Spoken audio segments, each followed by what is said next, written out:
My name is Ethan, and this is the story of the girl who taught me that love isn't about finding the perfect person.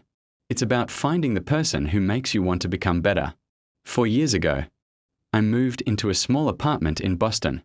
After starting my first job as a graphic designer, life was quiet. I worked all day, came home, ordered takeout, watched movies alone, and repeated the same routine every week. One evening, I found a handwritten letter slipped under my apartment door. It read, "To whoever finds this, I hope today was kinder to you than yesterday. If you're feeling alone, remember that someone in this building is wishing you well." There was no name, no apartment number, just a tiny drawing of a sunflower. I smiled. For the first time in weeks. The following Monday, another letter appeared. Then another. Every week, a new letter arrived. Some were funny. Some were encouraging. Some simply said, "Keep going. You're doing better than you think." I became curious. Who was writing them? One rainy evening, I waited in the hallway. Just before sunset, I saw a young woman quietly sliding an envelope beneath a neighbor's door.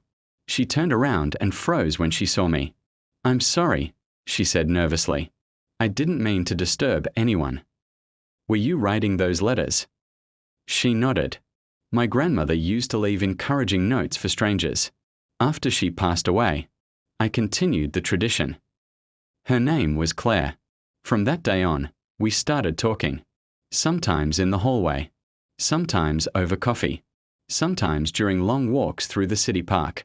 Claire had a way of making ordinary moments feel unforgettable. She noticed sunsets. She remembered birthdays. She thanked waiters by name. She believed small acts of kindness could change someone's day. Slowly, without realizing it, I fell in love.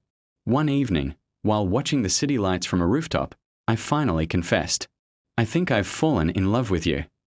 Claire smiled, but there were tears in her eyes. "There is something you should know."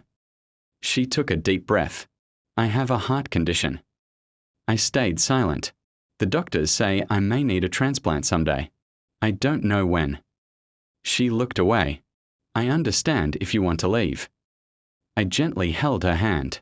"I fell in love with your heart long before I knew it was fragile."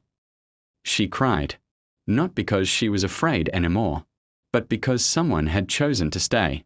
2 years later, after months of waiting, Claire finally received the phone call. A donor heart had become available. The surgery lasted nearly 8 hours. They were the longest hours of my life. Finally, the doctor walked into the waiting room. He smiled. The surgery was successful. I couldn't hold back my tears. Today, Claire is healthy. Every Sunday morning, we still write anonymous letters and leave them for strangers around our neighborhood, because that's how our story began. Sometimes people ask us how we met. We simply smile and say, "One kind letter at a time." Love doesn't always begin with fireworks. Sometimes, it begins with a few handwritten words that arrive exactly when someone needs them most. If this story touched your heart, don't forget to like, comment, and subscribe. Because the greatest love stories aren't always the loudest. Sometimes, they're written one letter at a time.